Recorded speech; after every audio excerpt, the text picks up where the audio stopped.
Islamophobia versus Muslimophobia part 2. Islamophobia അഥവാ ഇസ്ലാം ഭയം എന്ന പ്രതിഭാസം ലോകത്തെങ്ങനെ ഉണ്ടായി എന്നതിനെ കുറിച്ചാണ് എന്റെ ഈ പ്രസന്റേഷന്റെ ഒന്നാം ഭാഗത്ത് പറഞ്ഞത്. ഇനി പറയാൻ പോകുന്നത് ഇസ്ലാമിനെ കുറിച്ചുള്ള രഹസ്യങ്ങൾ, അതായത് ഇതുവരെ ലോകം അറിയാതിരുന്ന കാര്യങ്ങൾ. ഇസ്ലാമിനെ കുറിച്ച് ലോകത്തുള്ള സാധാരണ ജനങ്ങൾ ഇതുവരെ അറിയാതിരുന്ന കാര്യങ്ങൾ നമുക്ക് ലഭ്യമാക്കി തന്ന ചില മുസ്ലിമുകളെ കുറിച്ചാണ് ഈ രണ്ടാം ഭാഗത്ത് നമ്മൾ പറയാൻ പോകുന്നത്. അവരിൽ ഏറ്റവും പ്രശസ്തിയും ലോകാരാധ്യമായ ഒരാളാണ് 52 വയസ്സുള്ള ശ്രീമതി ആയാൻ ഹിർസി അലി. സൊമാലിയയിൽ സാമ്പത്തികമായും സാമുദായികമായും വിദ്യാഭ്യാസപരമായും മുൻപന്തിയിലുള്ള ഒരു കുടുംബത്തിലായിരുന്നു ആയാൻ ഹിർസി അലി ജനിച്ചത്. എന്നിട്ടും ഫീമെയിൽ സർക്കംസിഷൻ, പെൺകുട്ടികളുടെ സുന്നത്തിൽ നിന്ന് രക്ഷപ്പെടാൻ ആയാൻ ഹിർസിക്ക് സാധിച്ചില്ല. ഫീമെയിൽ സർക്കംസിഷനെ പറ്റിയുള്ള വിവരണങ്ങൾ ആയാൻ ഹിർസി തന്റെ പുസ്തകത്തിൽ എഴുതിയിരിക്കുന്നത് വായിച്ചാൽ നമ്മൾ കരഞ്ഞു പോകും. അത്രയ്ക്കും പൈശാചികമാണ് ഫീമെയിൽ സർക്കംസിഷൻ. എന്തായാലും 22ാമത്തെ വയസ്സിൽ അവർ നെതർലൻഡ്സിൽ അഭയം തേടി. എന്നിട്ട് വളരെ കാര്യപ്രാപ്തിയും വളരെ വിദ്യാഭ്യാസം ഉള്ള ആളുമായിരുന്നുകൊണ്ട് രാഷ്ട്രീയത്തിൽ കയറി അവിടെ ഒരു മന്ത്രി വരെയായി. നെതർലൻഡ്സിൽ ഒരു മന്ത്രി വരെയായി. പിന്നീട് ചില പ്രത്യേക കാരണങ്ങൾ കൊണ്ട് അവർ നെതർലൻഡ്സ് ഉപേക്ഷിച്ച് അമേരിക്കയിലേക്ക് പോയി. ഇപ്പോൾ അമേരിക്കയിലാണ് താമസം. അവരുടെ വളരെ പ്രസിദ്ധമായ 4 പുസ്തകങ്ങളുണ്ട്. അതിൽ അടുത്തതാണ് 2004 പ്രസിദ്ധീകരിച്ച ദ കേജ്ഡ് വെർജിൻ,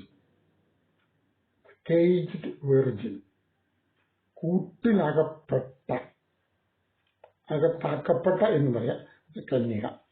പിന്നെ അതിനുശേഷം 2007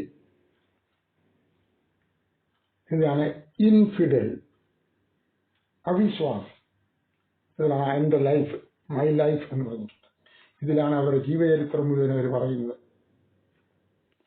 പിന്നെ 2010 നോമാഡ്, നാടോടി എന്ന് പറഞ്ഞത് അതിന്റെ എഴുതുന്നത്. 2015 ഹെരറ്റിക്, സത്യനിഷേധി എന്നുള്ള വേറൊരു പുസ്തകം എഴുതി. ഈ പുസ്തകങ്ങളിലെല്ലാം ഇസ്ലാമിലെ മനുഷ്യത്വമില്ലായ്മ, സ്ത്രീ വിരുദ്ധത, ക്രൂരത എന്നിങ്ങനെയുള്ള സാമൂഹ്യ തിന്മകളെ വളരെ വിശദമായി വിവരിച്ചിട്ടുണ്ട്. ലോകം മുഴുവൻ ഇത് പഠിച്ചു കഴിഞ്ഞു, വായിച്ചു കഴിഞ്ഞു. ഇനി മറ്റൊരാളാണ് ശ്രീമതി തസ്ലീമ നസ്രി. അവർക്കിപ്പോൾ 61 വയസ്സ് പ്രായമുണ്ട്. ബംഗ്ലാദേശിയായ ഇവരൊരു ഡോക്ടറാണ്. ഇന്ത്യക്കാർക്കെല്ലാം വളരെ സുപരിചിതമാണ്. ഇസ്ലാമിലെ സ്ത്രീ വിരുദ്ധതയെയും മറ്റ് സാമൂഹ്യ തിന്മകളെയും പറ്റി വളരെ വ്യക്തമായിട്ടും കൃത്യമായിട്ടും വിമർശിച്ചുകൊണ്ടുള്ള ഒരു കൃതിയാണ് ലജ്ജ. ഇതാണ് ആ പുസ്തകം. ഇത് ഇംഗ്ലീഷ് വേർഷനാണ്. 1993 ഇത് ബംഗാളിയിൽ എഴുതി. 94 അതിന്റെ ഇംഗ്ലീഷ് തർജ്ജമയും വന്നു. ഈ പുസ്തകം എഴുതിയതിന്റെ പേരിൽ ബംഗ്ലാദേശിലെ ഇസ്ലാമിക സമൂഹം തസ്ലീമയ്ക്ക് വധശിക്ഷ വിധിച്ചു. സത്യം തുറന്ന് പറഞ്ഞത്, ഉള്ളത് പറഞ്ഞാൽ തുള്ളൽ വരുമല്ലോ, അത് തന്നെ. അതിനെ തുടർന്ന് അവർ ഇന്ത്യയിൽ അഭയം പ്രാപിച്ചു. ഇപ്പോൾ ഡൽഹിയിലെ അതീവ സുരക്ഷയിൽ ഏതു നേരവും ഇസ്ലാമിക തീവ്രവാദികളെ കൊല്ലപ്പെടാം. അവരും സത്യങ്ങൾ, ഈ ലജ്ജയിലെ നിങ്ങൾക്ക് സത്യങ്ങൾ കിട്ടും. മറ്റൊരാളെ ഞാൻ പരിചയപ്പെടുത്താൻ പോകുന്നതാണ് 51 വയസ്സുകാരനായ ആലോം ഷഹ എന്ന വ്യക്തി. ബംഗ്ലാദേശിൽ ജനിച്ചു. പക്ഷെ ചെറുപ്പം മുതല് 5-6 വയസ്സുള്ളപ്പം മുതല് ഇംഗ്ലണ്ടിൽ വളർന്നു വന്ന ബ്രിട്ടീഷുകാരനായ ഫിസിക്സ് പഠിപ്പിക്കുന്ന ഒരു അധ്യാപകനാണ് അദ്ദേഹം. എങ്ങനെയാണ് അദ്ദേഹം ഇസ്ലാം എന്ന പ്രാകൃത മതത്തെ ഉപേക്ഷിച്ചെന്ന് അദ്ദേഹത്തിന്റെ 2012 പ്രസിദ്ധീകരിച്ച ദ യങ് എത്തീസ്റ്റ് ഹാൻഡ്ബുക്ക് എന്ന പുസ്തകത്തിൽ വിവരിക്കുന്നുണ്ട്. മുസ്ലിമായ അദ്ദേഹം എങ്ങനെയാണ് പന്നിയിറച്ചി തിന്നാൻ ഇടയായതെന്നും അതിങ്ങനെ ഒരിക്കൽ പന്നിയിറച്ചി തിന്നതിന് ശേഷം ഒരു ദിവസം പോലും പന്നിയിറച്ചി തിന്നാത്ത ഒരു ദിവസം പോലും ഉണ്ടായിട്ടില്ല എന്നും മറ്റുള്ള കാര്യങ്ങൾ വളരെ രസകരമായി ഇതിൽ വിവരിച്ചിട്ടുണ്ട്. അതോടൊപ്പം അതിൽ വളരെ ഗൗരവകരമായ മറ്റൊരു കാര്യവും വിശദീകരിക്കുന്നത്. അത് ഞാൻ അദ്ദേഹത്തിന്റെ തന്നെ വാക്കുകളിൽ നിങ്ങളെ കേൾപ്പിക്കാം. ഞാൻ വായിക്കാണ്.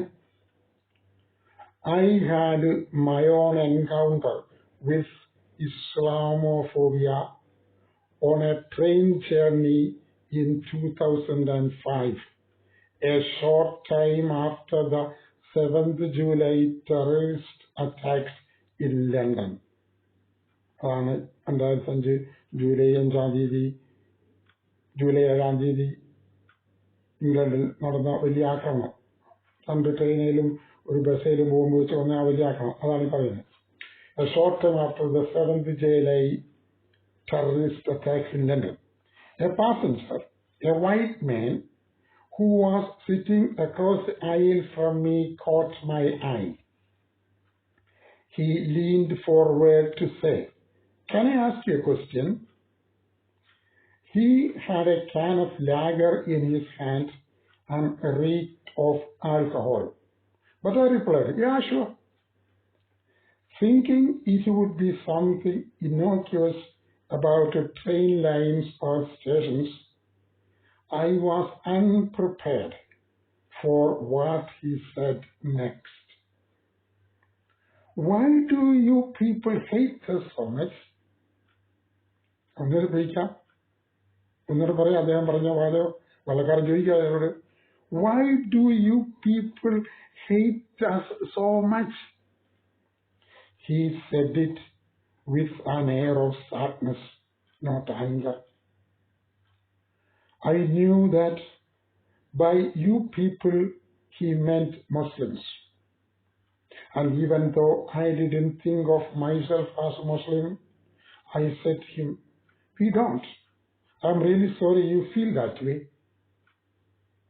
I was worried he would want to take the conversation further, but much to my relief, he seemed to accept what I said and leaned back in his seat. Islamophobia ഉണ്ടായത് വെറുതെ അല്ല, അതിന് വ്യക്തമായ കാരണങ്ങളുണ്ട് എന്നാണ് ആലോം ഷാഹ പറഞ്ഞു വെക്കുന്നത്. മുസ്ലിമുകളല്ല ഇക്കാര്യം പറയുന്നത്, മുസ്ലിമുകൾ തന്നെയാണ് ഇത് പറയുന്നത്. ഇനി മറ്റൊരു വ്യക്തിക്കാരനെ പരിചയപ്പെടുത്താം. അതാണ് 49-കാരനായ എഡ് ഹുസൈൻ. ഇദ്ദേഹം ലണ്ടനിൽ ജനിച്ചു വളർന്ന ആളാണ്. ഇംഗ്ലണ്ടിലെ ഇസ്ലാം തീവ്രവാദികളുടെ കയ്യിൽ എങ്ങനെ അകപ്പെട്ടു എന്നാണ് അദ്ദേഹം തന്റെ ദ ഇസ്ലാമിസ്റ്റ് എന്ന ഈ പുസ്തകത്തിൽ പറയുന്നത്. ഇക്കാര്യം ഞാൻ അദ്ദേഹത്തിന്റെ തന്നെ വാക്കുകളിൽ കേൾപ്പിക്കാം. ഇതാണ് എഡ് ഹുസൈൻ. കേൾപ്പിക്കാം. When I was 16, I became an Islamic fundamentalist. 5 years later, after much emotional turmoil, I rejected fundamentalist teachings and returned to normal life and my family. As I recovered my faith and mind, I tried to put my experiences behind me. But as the events of 7/7 unfolded, 7/7 എന്ന് പറഞ്ഞാൽ ഇതിനു മുമ്പ് പറഞ്ഞില്ലേ ഇംഗ്ലണ്ടിൽ നടന്ന July 7 ആക്രമണം. As the events of 7/7 unfolded, it became clear to me that Islamist groups pose a threat to this country that we, Muslims and non-Muslims alike, do not yet understand. ശ്രദ്ധിക്കുക അവർ പറഞ്ഞ വാക്കുകള്, അദ്ദേഹത്തിന്റെ വാക്ക്. Why are young British Muslims becoming extremists? What are the risks of another homegrown terrorist attack on British soil? Homegrown എന്നാ പറഞ്ഞിരിക്കുന്ന കാണല്ല. July 7/7 attack നടത്തിയുള്ള ഇംഗ്ലണ്ടിൽ ജനിച്ചു വളർന്ന മുസ്ലിം കുട്ടികളാണ് ചെയ്തത്. അത് കാരണം പുള്ളി പറഞ്ഞ് ഇനിയും അതുപോലെ ഇവിടെ ജനിച്ചു വളർന്ന മുസ്ലിം കുട്ടികൾ തീവ്രവാദികളാകാതിരിക്കുമോ എന്നാണ് പുള്ളി ആശങ്കപ്പെടുന്നത്.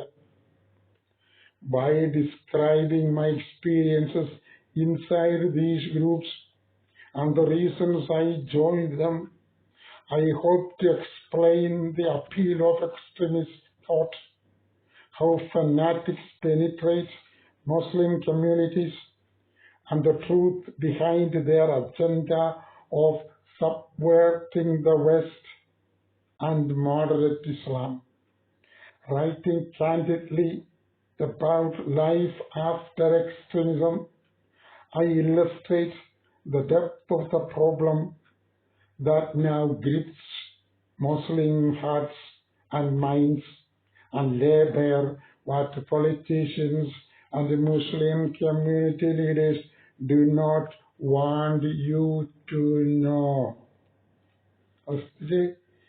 രാഷ്ട്രീയക്കാരും മതനേതാക്കളും പൊതുജനങ്ങളെ അറിയിക്കാതിരിക്കാൻ ബന്ധപ്പെട്ടുകൊണ്ടിരുന്ന കാര്യങ്ങളാണ് ഇപ്പോൾ എഡ് ഹുസൈൻ തുറന്നു പറയുന്നത് എന്ന് അദ്ദേഹം പറയുകയാണ്.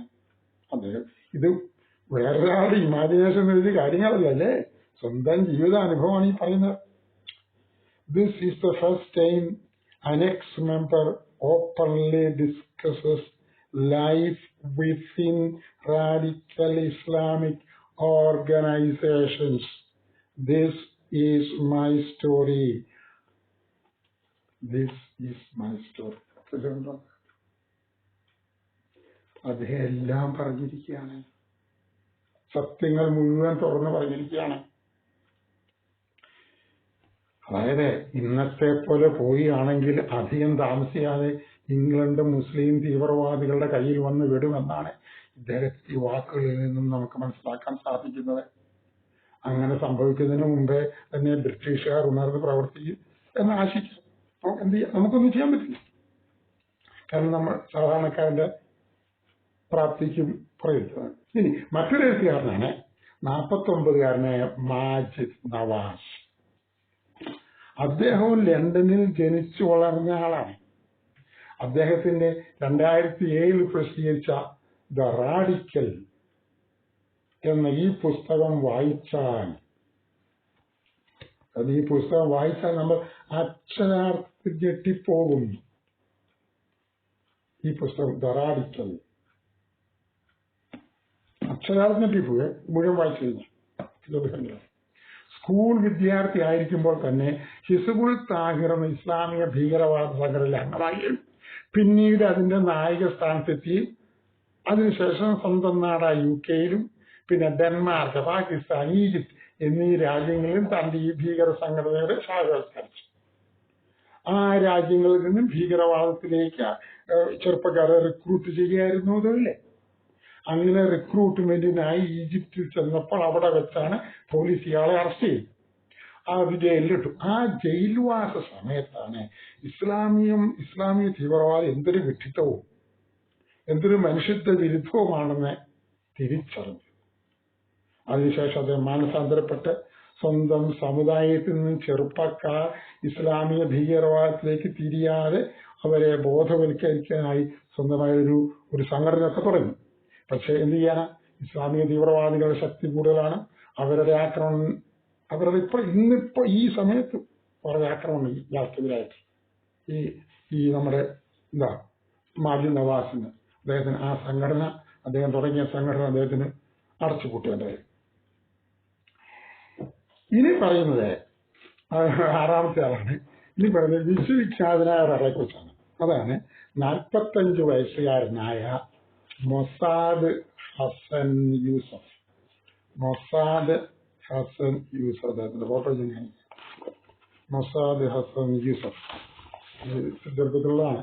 മൊസാദ് ഹസൻ യൂസഫ് അദ്ദേഹത്തിന്റെ പുസ്തകത്തിന്റെ പേരാണ് സൺ ഓഫ് ഹമാസ്.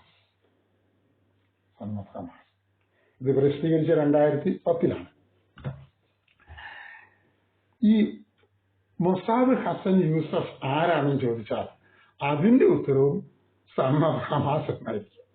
അതായത് ഹമാസിന്റെ സ്ഥാപക നേതാക്കന്മാരിൽ ഒരാളായിരിക്കുന്ന ഷെയ്ഖ് ഹസൻ യൂസഫിന്റെ മകനാണ് ഈ മൊസാദ് ഹസൻ യൂസഫ്.